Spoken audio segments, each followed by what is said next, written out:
खोजी टीवी के मुअज़्ज़िज़ दोस्तों, मैं हूं माजिद मलिक और आप तमाम देखने और सुनने वालों को अस्सलाम वालेकुम। नाज़रीन ग्रामी, सऊदी अरब में होने वाले बरहना फोटो शूट के बाद पहली बार इसराइली मॉडल का मुत्तहिदा अरब अमारात में फोटो शूट कर दिया गया। अरब इमारात ताल्लुकात किस हद तक इस्तवार हो चुके हैं? क्या इस इसराइली खातून मॉडल को किसी मकसद के तहत लॉन्च किया गया? और मुसाद नामी इसराइली खुफिया एजेंसी कैसे खूबसूरत खवातीन के जरिए अपने मकासद हासिल करती है, जबकि चंद रोज कबल पाकिस्तानियों के खिलाफ सोशल मीडिया पर प्रोपेगेंडे करने वाली एक खातून एजेंट गिरफ्तार की गई, जिसका ताल्लुक भी इसराइल से था। साइबर अटैक्स, हैकिंग और गैर कानूनी जराइम में मुलव्वस इसराइल कैसे दुनिया भर को कंट्रोल कर रहा है, आज हम इसकी तफसील जानने की कोशिश करेंगे।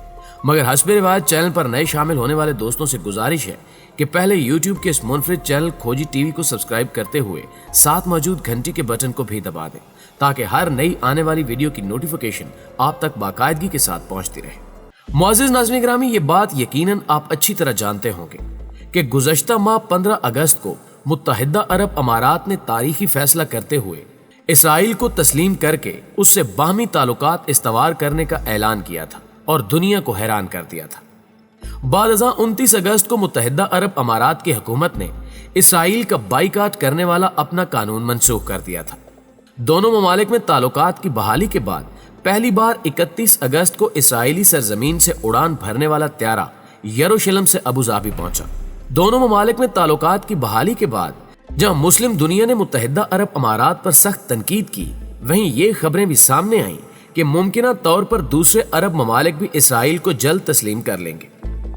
मुत्तहिदा अरब अमारात और इसराइल में ताल्लुकात की बहाली के बावजूद अगरचे ताहाल दोनों ममालिक के दरमियान फिजाई सफर शुरू नहीं हुआ और ना ही ताहाल दोनों ममालिक के शहरी सियाहत की गर्ज से एक दूसरे के मुल्क जा सकते हैं। ताहम इम्कान जाहिर किया जा रहा है कि जल्द ही दोनों ममालिक फिजाई सफर समेत सियाहती ताल्लुकात भी बहाल कर देंगे, जिसके बाद कोई भी इसराइली शहरी मुत्तहिदा अरब अमारात आ सकेगा और कोई भी अमाराती शहरी इसराइल जा सकेगा। लेकिन इस दौरान एक ऐसी खबर सामने आई जिसने पूरी दुनिया समेत मुस्लिम उम्मा को मजीद हैरान कर दिया। दोस्तों, मुत्तहिदा अरब अमारात और इसराइल के दरमियान ताहाल सियाती ताल्लुकात बहाल न होने के बावजूद पहली बार एक इसराइली खातून मॉडल मुत्तहिदा अरब अमारात पहुंची और वहां उन्होंने अमाराती नजाद रूसी मॉडल के साथ फोटो शूट भी करवाया। खबर रसां इदारों के मुताबिक इसराइली क्लॉथ ब्रांड फिक्स की तशहीर के लिए इसराइली मॉडल मे टेगर फोटो शूट के लिए दुबई पहुंची। मे टेगर नामी इस इसराइली खातून ने मुत्तहिदा अरब अमारात की रिहायशी रूसी नजाद मॉडल अंस्तासिया के साथ मिलकर दुबई के सहरा में खवातीन के लिबास का फोटो शूट करवाया। सबसे दिलचस्प अमर यह है कि इसराइली मॉडल बराह रास्त इसराइल के पासपोर्ट से नहीं आई, बल्कि यूरोप के किसी दूसरे मुल्क के पासपोर्ट के तहत यूरोप के जरिए ही मुत्तहिदा अरब अमारात पहुंची। इसराइली मॉडल ने मुत्तहिदा अरब अमारात की मॉडल के साथ दुबई के सहरा में कराए गए फोटो शूट के दौरान अपने मुल्क का झंडा भी अमाराती सरजमीन पर लहरा दिया।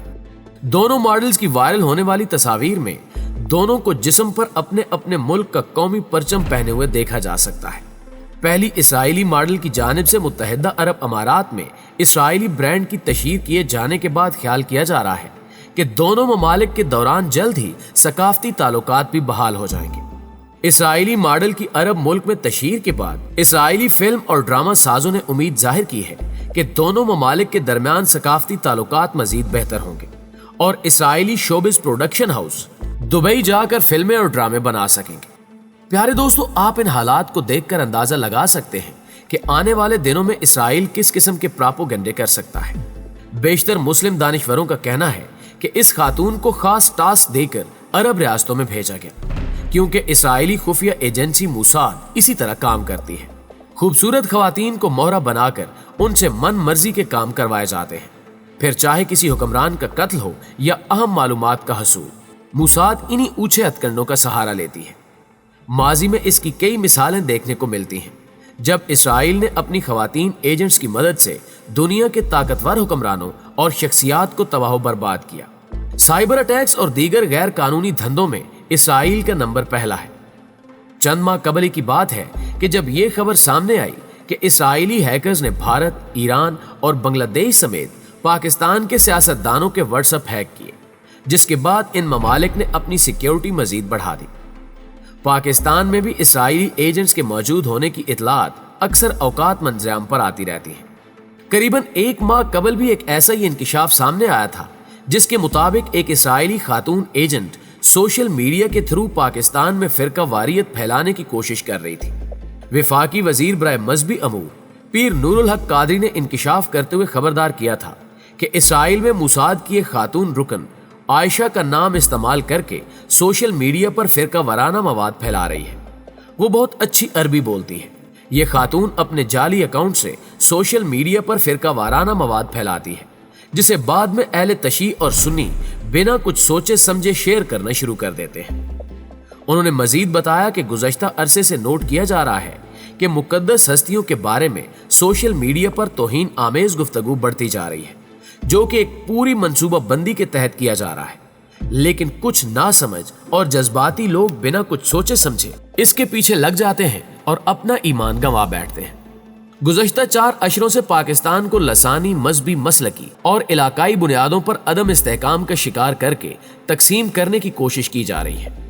معزز دوستو، اسرائیلی لابی ہمیشہ سے ہی مسلمانوں کے خلاف پراپوگنڈوں میں مصروف رہتی ہے اور آئے روز مسلم ممالک کو ٹارگٹ کیا جاتا ہے۔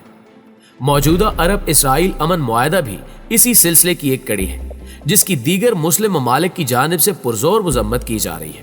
ایران، ترکی، پاکستان، ملائیشیا اور دیگر اسلامی ممالک جانتے ہیں کہ اسرائیل انتہائی شاطرانہ طریقے سے اپنی کاروائیاں سر انجام دیتا ہے۔ یہی وجہ ہے کہ پاکستان سمیت ایران اور ترکی نے متحدہ عرب امارات اور اسرائیل کے امن معاہدے کو رد کر دیا ہے۔ ایران اس لیے بھی اسرائیل کو پسند نہیں کرتا کہ اسرائیل امریکہ کا حامی ہے اور ماضی میں اسرائیل نے ایران پر حملہ کرنے کی کئی دھمکیاں دے رکھی ہیں۔ عراق اور شام میں جاری خانہ جنگی میں بھی اسرائیل کا کلیدی کردار رہا ہے۔ عراقی اور شامی علاقوں میں اسرائیلی جہاز چن چن کر ایرانی حمایت یافتہ فورسز کو نشانہ بناتے ہیں، جبکہ چند ماہ قبل ایرانی ایٹمی تنصیبات پر ہونے والے حملوں میں بھی اسرائیل کا ہی ہاتھ تھا۔ ایرانی حکام نے واضح طور پر یہ بھی کہا کہ اس کے جوہری افزودگی پلانٹ کو سوچ سمجھ کر نشانہ بنایا گیا ہے اور اس میں امریکہ اور اسرائیل دونوں ہی ملوث ہیں۔ اس رد عمل کے بعد فوری طور پر اسرائیل نے ایران پر حملہ کرنے کی دھمکی دے ڈالی، جس نے شک کو یقین میں بدل دیا کہ اسرائیل ہی اس کارروائی کا سرغنہ ہے۔ ایران میں فوجی، ایٹمی اور صنعتی مراکز پر حملوں کو حکومت ایران نے یہود و نصارہ کی چال قرار دیا۔ حالات و واقعات پر نگاہ دوڑائی جائے تو یہ معلوم ہوتا ہے کہ اسرائیل رفتہ رفتہ اپنے مقاصد میں کامیاب ہو رہا ہے۔ پہلے اس نے عربوں سے جنگ کی اور پھر فلسطینی علاقوں پر قابض ہو گیا۔ اب انہی عربوں نے اسرائیل کو تسلیم کر لیا ہے۔ پیارے دوستو، سعودی عرب میں برہنہ فوٹو شوٹ، پھر اماراتی ریاستوں کا اسرائیل کو تسلیم کرنا اور اب متحدہ عرب امارات کی سرزمین پر اسرائیلی ماڈل کا فوٹو شوٹ، یہ واقعات بتلا رہے ہیں کہ آنے والے دنوں میں عرب ریاستوں پر اسرائیلی حکمران حکومت کریں گے۔ اگر اماراتی حکمرانوں نے ہوش کے ناخن نہ لیے تو یقیناً یہ ان کے لیے بڑی تباہی کا سامان ہوگا۔ یہودی تھرڈ ٹیمپل کی تعمیر کے لیے راہیں ہموار کر رہے ہیں اور اس مقصد کے لیے وہ مسلم ممالک سمیت امریکہ کو بھی استعمال کرنے کی کوشش میں ہیں۔ وقت کا تقاضا یہی ہے کہ مسلم حکمران مل کر اغیار کی سازشوں کا مقابلہ کریں۔ ایک حقیقت یہ بھی ہے کہ اسلامی ممالک کی تعاون تنظیم OIC اگر متحرک ہوتی تو یقیناً اس قسم کے واقعات پیش نہ آتے اور مسلمان اپنے مقدس مقامات کی حرمت اور حفاظت کرنے کے ساتھ ساتھ اغیار کی چالوں کا شکار نہ ہوتے۔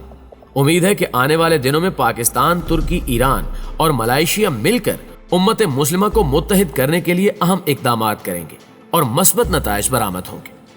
پیارے دوستو، آج کی ویڈیو میں بس اتنا ہی۔ ہمیں امید ہے کہ آج کی ویڈیو بھی آپ کے علم میں اضافے کا باعث ضرور بنی ہوگی۔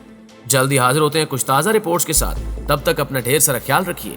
اللہ نگہبان۔